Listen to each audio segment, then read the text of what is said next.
Abhimanyu, first of all, big congratulations from everybody here at the St. Louis Chess Club. This might be one of your biggest victory up to date, at least rating performance-wise.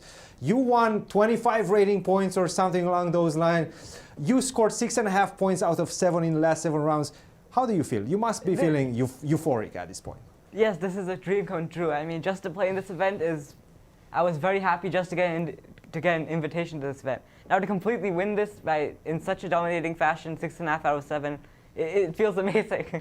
When you started off with that loss in your second round, were you still thinking about winning the event at all? I mean, before the event, I was thinking about winning the event, but then I was just thinking game per game. Like, okay, this game didn't go well, but like you can't at the start of round 1, if you lose the game, you can't just say that, oh, I want to win the event. Like you have to, yeah, like you can. Yeah, so I was thinking on game after game, like what I can improve from the second game, and then I kept on playing, and yeah, everything worked out. What would you say was that a crucial moment when you first started dreaming about winning the event? In which round did that came? I mean, it didn't, like I wasn't, like throughout the event, of course I wanted to win the event, of course. But the thing was I wasn't thinking about that. I was thinking about game per game as such, but yeah, in the last 2-3 rounds, everything, it looked much more realistic than at the start of the tournament. We didn't get a chance to speak with you yesterday after you defeated Repka. How did that feel? Catching up with the leader, the dominant leader up to that point. Yeah, it felt amazing as such because the reason was that Repka, he had this amazing 4 out of 4 at the start, and he was winning every game. Nevertheless, even when he was losing or winning or whatever it was, he was winning every single game, and to beat him with the black pieces was amazing, and it gave me even more realistic chances. Because if I drew that game today, I wouldn't have won the tournament, because at maximum I would get a tie break. You definitely were on a mission today against one of your closest rivals, that is Christopher Yu. Let's take a look at that game. Oh yeah, let me bring it up real quick. Here, it felt that he chose an opening that I really don't know the realistic evaluation of this G5 line. Yeah, my guess is white should be better here with precise play, but of course it's very sharp. Yeah, and this knight b1 has been really the bane of this line for those that are following. This knight b1 is really cute. It actually took forever to find it. A lot of chess focus was on d takes c5 and even the move h3 for some time. But knight b1, once people figured out that you can just give up this pawn on d4 and get a very nice initiative, I think the switch here. Yeah, I think b6 is inaccurate as such, because the reason is, if you play g5, you have to break my center down. Like in general, in this kind of French structures, you either have to play f6 and try to break my structure down on the king side with f6 and like take off this e5 pawn, or here he's playing g5. That means he wants to play g4 and take d4. Right. But if you play g5 and you don't get to play g4 and take d4, black should be like worse. Yeah, especially in this kind of situation. And yeah, this a3 idea was nice, but the idea is like there are some other French advanced structures. Like I think there are a few lines that go like e4, e6, d4, d5. What was it? e5, c5, c3, knight c6, knight f3, queen b6, and a3 is a move here. Right, right. With the idea of b4. So I tried to do the same thing here to relieve the tension in the center. Right, and it seems that here came what we think is the big strategical mistake from black of opening the f-file. Actually, the engine liked black after the move g4. But of course, it's still a very complicated game. It likes black?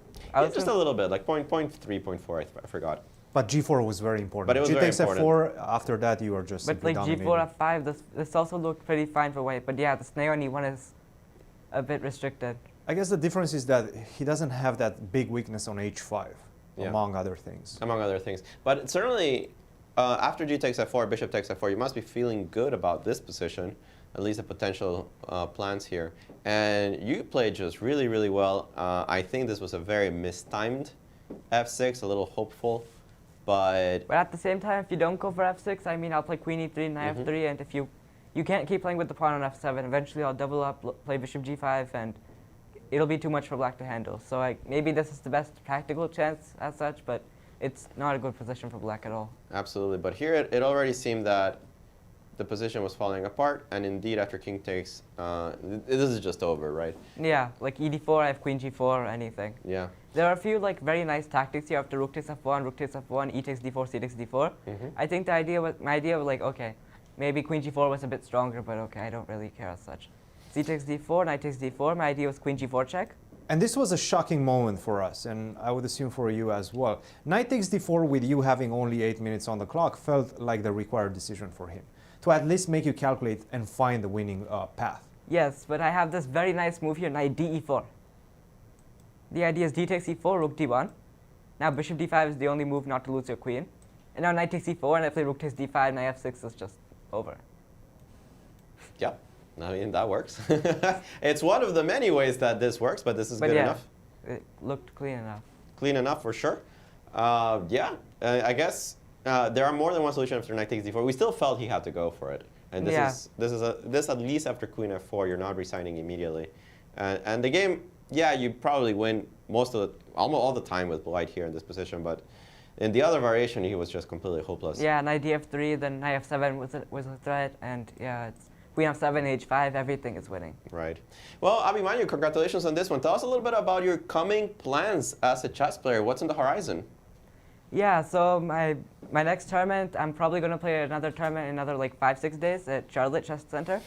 Oh, and after that, there are a few other tournaments lined up, like maybe like some plans to Europe, like these very strong open tournaments like Reykjavik, and so on. Yeah, Reykjavik coming up in April. Actually, a lovely tournament. I'm very sad I'm not going this year, but I've had great experiences there. Definitely wishing you the best of luck. Thank you. All right, Christian, any questions?